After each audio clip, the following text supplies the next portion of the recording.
And now to the war in Iran, as President Trump once again delays the deadline for Iran to reopen the Strait of Hormuz or face destruction of vital energy sites. April 6th is now the new deadline extension.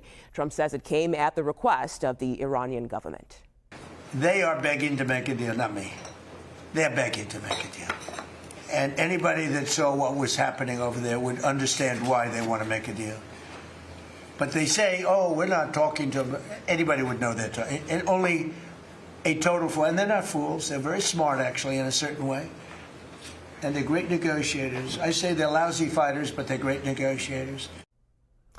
Let's go live to the White House and CBS News correspondent Natalie Brand. Natalie, what does the deadline extension ultimately signal about efforts when it comes to ending this war?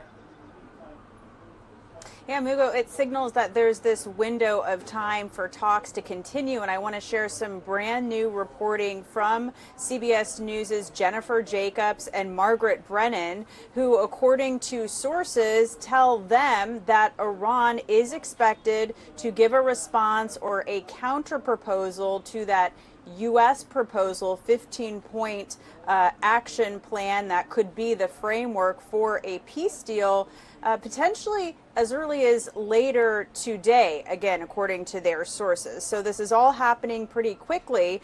And again, it comes as the Trump administration, the president himself, Secretary of State Marco Rubio, Special Envoy Steve Witkoff have touted progress in these negotiations.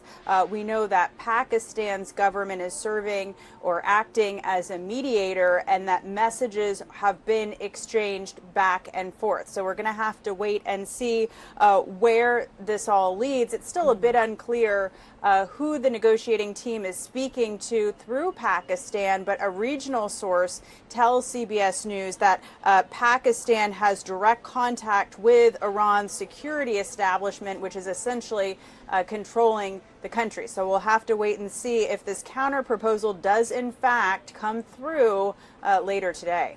And Natalie, in the meantime, what is the White House saying about our allies and securing the Strait of Hormuz?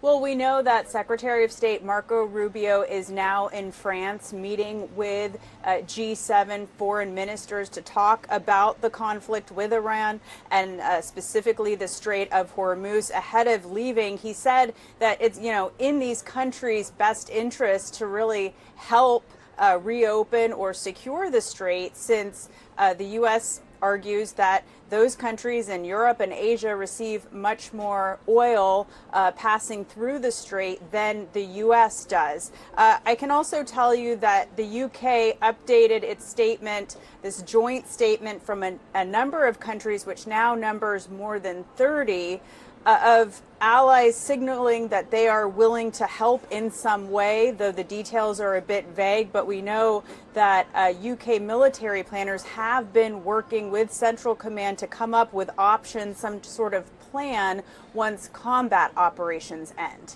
Okay, Natalie Brand at the White House for us today. Thank you so much.